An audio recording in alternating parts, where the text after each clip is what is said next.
ప్రభుత్వం వచ్చినాక నేను తాడిపత్రికి పోవాలంటే పోలీస్ అధికారులు ప్రతిసారి అడ్డుపడడం జరుగుతుంది.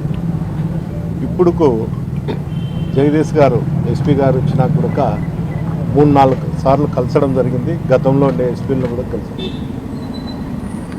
3 ఎస్పీలను కలిసినా కూడా ఈరోజు కూడా వాళ్ళు ఆలోచన చేస్తామని చెప్పేది తప్ప కనీసము అడ్డుపడము అనేది చెప్పడం లేదు. నాకు తెలియక అడుగుతున్నా, ప్రభుత్వంలో ఉన్నటువంటి అధికారులు ప్రజల క్షేమం కోరి ఎవరైనా ప్రజాప్రతినిధులకు పర్మిషన్ ఇస్తూ ఏదన్నా లీగల్గా అయితే ఇస్తూ దాన్ని నిర్వర్తించాల. కానీ ఇప్పుడు వరకు ప్రభుత్వం వచ్చి 100 రోజులు కావచ్చినా కూడా ఇంతవరకు కూడా నేను తాడిపత్రికి నా సొంత ఇల్లు ఉంది, అక్కడ మా కార్యకర్తలు నాయకులు అందరూ ఉన్నారు. వారి కోసం నేను పోయి నా ఇంట్లో నేను ఉండేదానికోసం కూడా వీళ్ళు ఆటంకం కలిగిస్తాను. నేనైతే ఒకటే చెప్పాను ఎస్పీ గారికి కూడా, ఈరోజు దసరా పోయిన తర్వాత ఎట్టి పరిస్థితుల్లో నేను తాడిపత్రి కాన్ఫరెన్స్లో తిరుగుతా అని చెప్పడం కూడా తెలియదు. ఏది ఏమైనా కూడా ఎన్ని రోజులైతే నేను బయట ఉండల్లో అది కూడా అధికారులు చెప్పలేని పరిస్థితి. ఎంతసేపు ఉన్నా కూడా పరిశీలిస్తాము, చూస్తాము, ఆలోచన చేస్తామని చెప్పడం తప్ప వేరే విధంగా ఏం లేదు. ఒకవేళ అధికారులకు కూడా మేము తెలుగుదేశం నాయకులతో చెప్పాల్సిన పరిస్థితి ఏమన్నా ఏర్పడుతుందేమో ఈ రాష్ట్రంలో నాకు అర్థం కావడం లేదు. ఒకవేళ ఆ పరిస్థితి ఉందని వాళ్ళు చెప్తే కూడా నేను మీడియా రూపకంగా జేసీ ప్రభాకర్ రెడ్డినో అతని కొడుకునో అడిగేదానికి కూడా నేను సిద్ధంగా ఉండా. ఏంటంటే రాజకీయాలు వేరు, కక్ష సాధింపులు వేరు. రాజకీయాలు మాత్రమే చేయాలి తప్ప రాజకీయాలు మాత్రం చేయడం లేదు. ఈ ప్రభుత్వం వచ్చిన తర్వాత ఎప్పుడూ లేని విధంగా ఈ రాష్ట్రంలో జరుగుతుంది. మాజీ ఎమ్మెల్యేలు ఎవరు కూడా కాన్స్టిట్యున్సీలో తిరగకూడదని దాడులు చేయడం తెలుగుదేశం వాళ్ళు. ఇంత నీచమైన సంస్కృతి తీసుకొచ్చినారు. కాలం నిర్ణయిస్తుంది, ఎప్పుడూ ఒకటే విధంగా ఉండదు. నేను ఒకటే చెప్తున్నా, ఈరోజు మీరు చెప్పేది కానీ మీరు చేసే చేష్టలకు కానీ తిరిగి లెక్కాచారం అనేది ఎప్పుడోసారి ఉంటుంది. ఇది ఎవరి చేతిలో ఉండదు, కాలం అయితే నిర్ణయిస్తుందని నేను ఖచ్చితంగా కూడా చెప్తాను. గతంలో మా ప్రభుత్వం ఉన్నప్పుడు కానీ ఎప్పుడు కూడా ఇలాంటి సంఘటనలు ఎక్కడ జరగలేదు. ఏటో చిన్న సంఘటనల నుంచి ఎక్కడ జరగలేదు. ఈరోజు తాడిపత్రిలో జేసీ ప్రభాకర్ రెడ్డి మీడియా రూపకంగా చెప్తాడు, ఆయన యూట్యూబ్లో కూడా చెప్తా అంటాడు అతను వాయిస్, నేను ఇసుక తోలినీను అని. ఇసుక తోలితే దానిపైన చర్యలు తీసుకుంటా అని చెప్తాడు. మా వాళ్ళే 25 మంది ఇసుక తోలుతారని చెప్తాడు. మా వాళ్ళే బంగాకు అమ్ముతారని చెప్తాడు. మా వాళ్ళే మటకరాసారని చెప్తాడు. కానీ అధికారులు దీని మీద ఎలాంటి చర్యలు కూడా తీసుకోరు. మొన్న చూసిన కొంతమంది పత్రికా విలేకరులను కూడా మాట్లాడడం జరిగింది. అంటే ఈ శాండ్ మీద ఏదో రాసినారని, నేనైతే పేపర్ చూడలేదు కానీ రాసినారని అతను మాట్లాడినాడు అనేది వినడం జరిగింది. అంటే అధికారులకు కూడా ఛాలెంజ్ చేస్తాడు, నేను ఇసుక తోలుతా అని. అంటే అధికారులందరూ కూడా ఏ ప్రభుత్వంలో ఏ శాఖలో ఉండేటువంటి అధికారులందరూ కూడా నీరు కప్పినట్లున్నారు.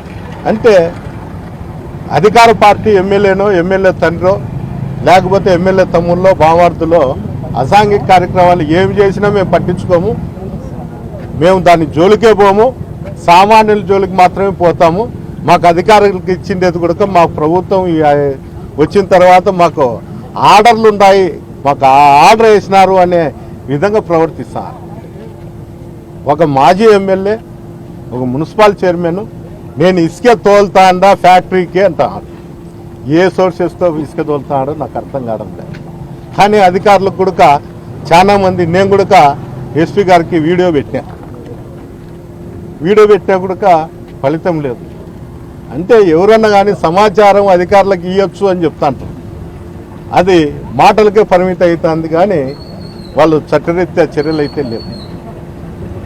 ఫ్యాక్టరీ వాళ్ళకు అవసరం ఉంటే ఫ్యాక్టరీ వాళ్ళు కలెక్టర్కో సంబంధించిన అధికారులకు పర్మిషన్ తీసుకోవాలి తప్ప ఎక్కడ పర్మిషన్ తీసుకోకుండా ఒక ఎంఆర్ఓకు లెటర్ పెట్టి నేను ఎస్పీకి మెసేజ్ పెట్టినా అని తెలిసి ఒక లెటర్ పెట్టి ఎంఆర్ఓకి లెటర్ పెట్టినాము, పర్మిషన్ కూడా లేకపోయినా కూడా మేము ఇసుక తోలుతాము, ఎవరు అడ్డ వస్తారో రాండి అనే కింద తయారైనారు.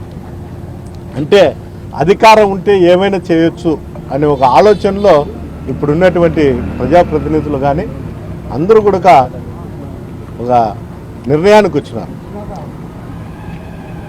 దాదాపు ఏ అధికారిని కానీ ఆఫ్ ది రికార్డు మేము అడిగితే ఎప్పుడు కూడా 20-25 సంవత్సరాల నుండి ఇలాంటి సంఘటనలు జరగడం లేదు, ఈ పార్టీ అధికారంలోకి వచ్చినాకనే మేము ఈ విధంగా జరుగుతుంది, మేము కూడా ఏమీ చేయలేము అనే పరిస్థితుల్లో వాళ్ళు మాట్లాడుతున్నారు.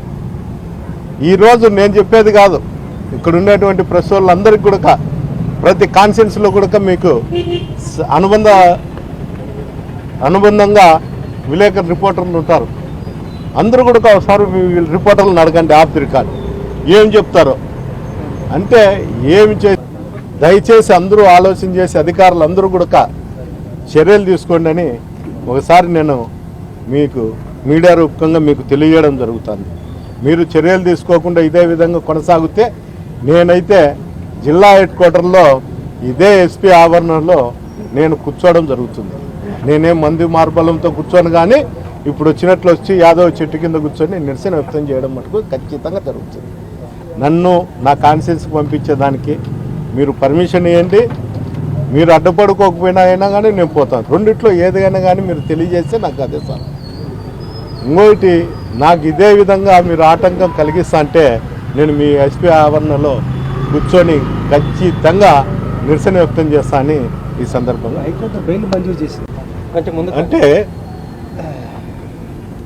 చట్టపరంగా అయితే నాకు బెయిల్ అన్నీ వచ్చినాయి, ఆంక్షలు కూడా 15 రోజులు పెట్టినారు. బెయిల్ వచ్చినాక ఆ 15 రోజులు నేను అనంతపూర్లోనే ఉన్నా కూడా ఈరోజు కేవలం లాండ్ ఆర్డర్ ప్రాబ్లం ఉంటుంది, నువ్వు వెళుతే అని చెప్తాను. లాండ్ ఆర్డర్ ప్రాబ్లం చూసాల్సిన బాధ్యత కూడా ఎస్పీ గారికి ఏం లేదు, అది ఏరే వాళ్ళకి లేదు.